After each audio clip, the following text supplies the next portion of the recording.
दरवाजा जोर से हिल रहा था और वीर को लगने लगा कि अब यह ज्यादा देर तक नहीं टिक पाएगा। उसने छाया को अपने पीछे सुरक्षित जगह पर खिसकने का इशारा किया। वीर, पुलिस अभी तक नहीं आई। छाया की आवाज में डर साफ झलक रहा था।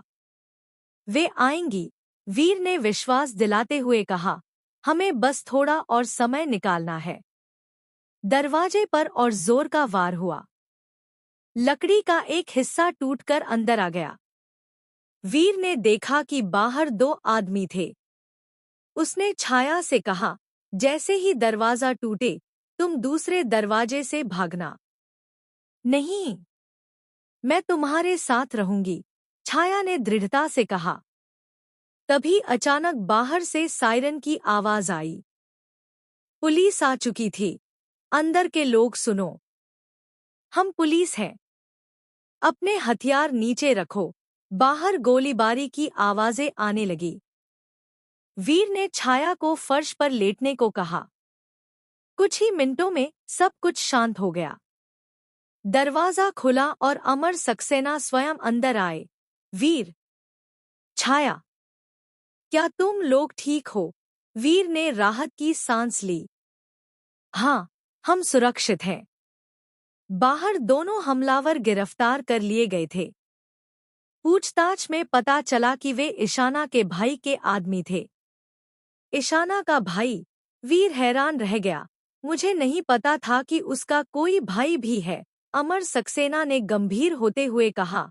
और वह तुमसे बदला लेने की कसम खा चुका है। अमर सक्सेना ने वीर और छाया को बताया कि ईशाना का एक सौतेला भाई है, विराज। विराज एक इंटरनेशनल आर्म्स डीलर है और उसने ईशाना की मौत का बदला लेने की कसम खाई है। विराज बहुत खतरनाक है, अमर सक्सेना ने चेतावनी दी। वह दुनिया भर में अपने कनेक्शंस का इस्तेमाल कर सकता है। वीर ने छाया की तरफ देखा। लगता है हमारी लड़ाई अभी खत्म नहीं हुई है, छाया ने हामी भरी। हम मिलकर इसका सामना करेंगे। वीर और छाया दिल्ली वापस लौट आए। कपिल और प्रिया ने उनका स्वागत किया। हम तुम्हारे साथ हैं, भाई, कपिल ने कहा। प्रिया ने जानकारी दी। मुझे विराज के बारे में कुछ पता है। वह अक्सर दुबई में रहता है। वीर ने एक प्लान बनाया। हमें उसे उसके अपने ही गेम में हराना होगा। वीर ने विराज को एक मैसेज भेजा। अगर तुम्हें बदला लेना है तो सीधे मुझसे आमने सामने मिलो। औरतों और बच्चों से पीछे नहीं हटते। कुछ ही देर में विराज का जवाब आया। तुम्हारी हिम्मत देखकर अच्छा लगा, वीर। हम जल्द ही मिलेंगे। तैयार रहना। वीर ने छाया का हाथ थामा। इस बार हम पहले से तैयार रहेंगे। लेकिन विराज ने उनकी उम्मीदों से पहले ही हमला बोल दिया। अगली सुबह वीर के ऑफिस के बाहर एक कार बम पकड़ा गया।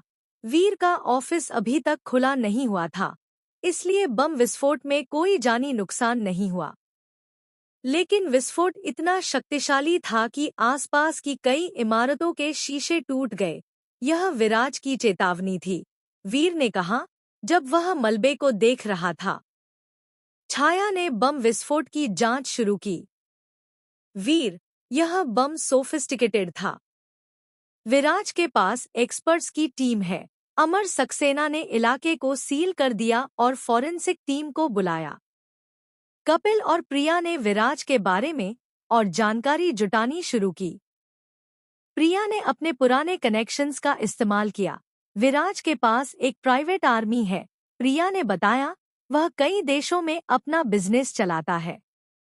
वीर ने फैसला किया कि वह विराज का सामना करेगा। हमें उसे उसके अपने ठिकाने पर घेरना होगा। वीर को विराज का एक वीडियो मैसेज मिला। विराज ने कहा, यह सिर्फ शुरुआत थी, वीर। अगली बार तुम्हारे प्रियजन निशाने पर होंगे। वीर ने छाया, कपिल और प्रिया को इकट्ठा किया। हमें विराज को रोकना होगा, नहीं तो वह कई और लोगों को मार डालेगा। उन्होंने एक प्लान बनाया। विराज को लगभग एक हफ्ते बाद दुबई में एक आर्म्स डील करनी थी। वीर और उसकी टीम ने उसे वहीं पकड़ने का फैसला किया। लेकिन विराज को उनकी योजना का पता चल गया। वीर, छाया, कपिल और प्रिया दुबई पहुंचे। अमर सक्सेना ने वहां की स्थानीय एजेंसियों से संपर्क करके उन्हें सपोर्ट का आश्वासन दिया। वीर ने टीम को ब्रीफ किया, विराज कल रात एक अंडरग्राउंड आर्म्स डील करने वाला है। हमें उसे रेड हैंडेड पकड़ना है। छाया ने टेक्निकल सपोर्ट संभाली। मैंने डील लोकेशन के आसपास के सभी कैमरों को एक्सेस कर लिया है। कपिल और प्रिया ने डील के बारे में और जानकारी जुटाने का काम किया। डील की रात वीर और उसकी टीम लोकेशन के आसपास छिप गई। विराज अपने बॉडीगार्ड्स के साथ आया। वीर ने सिग्नल दिया और टीम ने एक्शन लिया।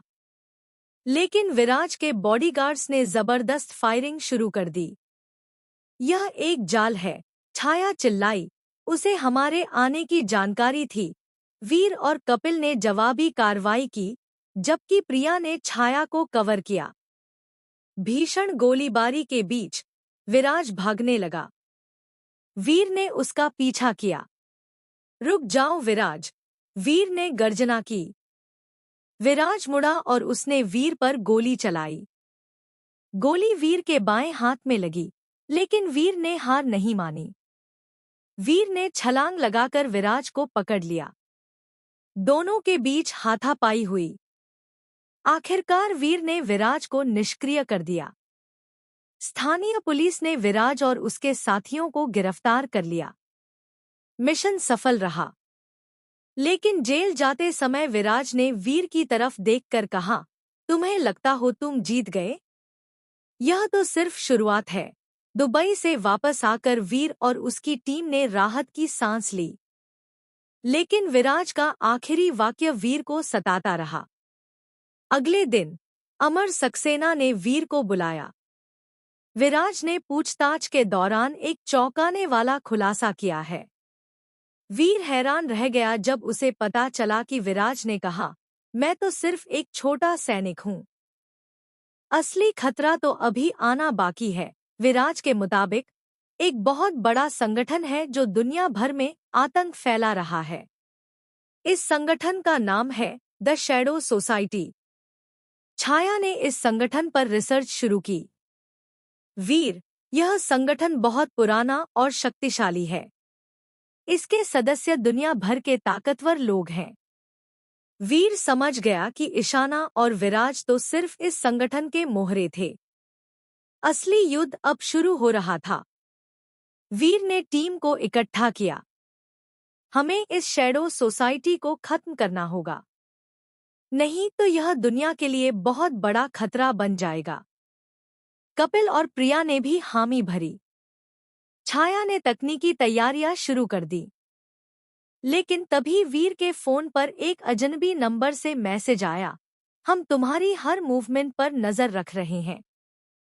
तुम हमें रोक नहीं सकते। वीर ने छाया की तरफ देखा।